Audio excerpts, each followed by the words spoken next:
As Nate Johnson runs down the loose ball, goes to Kansas State. P.J. Haggerty. Tang goes with Mike Williams to start it off. Backdoor lob. Johnson elevates and slams. Abdi Bashir can light it up.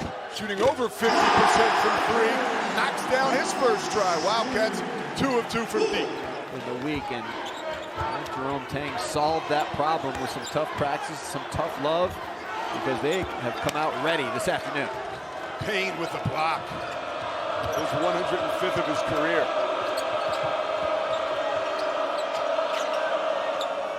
Three try is good from Fisher.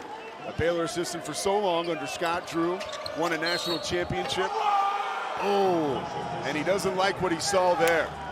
He's just not aware. Just a little quick cut by Fisher and right in front of Johnson. Johnson, you got to chase down those loose rebounds, and obviously it's not a blockout situation. It's a hunger situation just to go and beat the opponent to the loose ball, and it costs them 3. He's a defensive coach first, but this team has that in the blocking shots, but they also can score in this battle. They're 2 really good teams. In Seton Hall, you watch them again. They clearly could have won Maui. Matchup zone. Pulls up from the elbow, jump pass down low. Hines draws 3 and finishes. No problem for the big fella. 6'10", 265. Here's McGriff again. Wiggles between 2 defenders, lay it up good.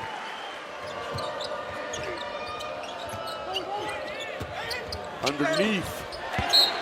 Layup. And the foul was committed, so Jacob Dar will try to take over as the game progresses. He has struggled. You know, last game he was put on the bench, had turned it over a lot. As we see Simpkins in the open floor into the game, making an immediate impact.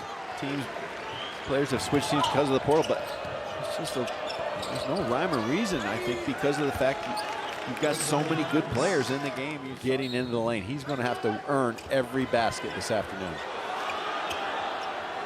Look at the rankings for Seton Hall at the bottom of your screen. Defense. Staten McCray gets rid of it quickly. Simpkins runs out of real estate, goes back to Staten McCray, wards off a defender with his left hand, can't finish with his right. Just can't get a hold of all these college coaches leaving before their season's over, but I guess that's the way your sport is played. You can go get a whole new team, and they did, and it's worked out well. Here's one of those new guys, Elijah Fisher, high off the glass, and it falls through. Yeah, Hines is on the bench right now, but he's got 9 points, and we'll surely see him soon. Bud Clark, did he call it? Who cares? There's nonetheless, he's in the middle of it right now before us. Oh, and then draining the jumper, 4 quick points for Bud Clark. One of the tougher guys in college basketball. Missed only 1 game in his career. Hines didn't miss that, no chance. Thunder from the baseline. There's Seth Greenberg's coaching coming to fruition again. Go through Hines on the low block, but he's doing a good job of just presenting himself. And as a freshman, they're doing a really good job of looking for the big guy. And then now he builds the wall down low, but then Griff has played through a lot of foul trouble this year, and that has hindered some of his production. Just 1 foul today could be big to have him in the mix for Kansas State down the stretch. Shot fake. Attempted 7 on the season. Yeah, that's a great point. Clark elevates, showing off that mid-range game. Well, he's so good because he gets where he wants to go to with the basketball, and he keeps his dribble alive until he finds a way to get the defense off balance. Haggerty denied. Mike Williams floats to 2 in the open court, and a timeout for Tang and the guys. Let's go back to P.J. Haggerty. He's on the bench already in the second half. And makes me wonder, you know, if there is in fact maybe something wrong. P.J. Haggerty with the basketball. Off the bounce. Working on Clark. Gets daylight. Penetrates for 2. And the moment Kansas State gets on any kind of run, you can expect this place to explode. It is sold out.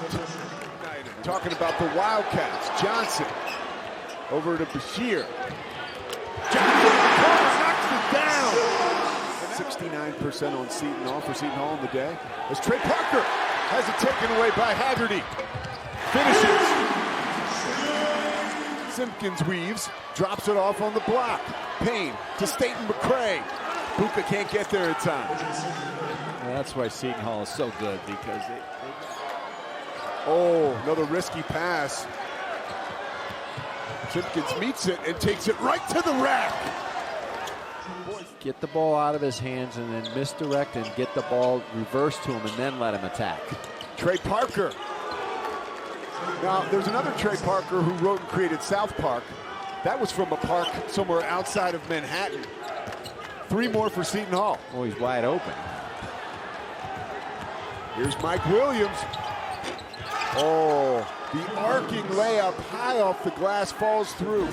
Communication, good awareness, and then they've got to be strong with the basketball when you play against this team, because you see they attack, they close out strong. A few opportunities they've had a good look. Tang and the Wildcats.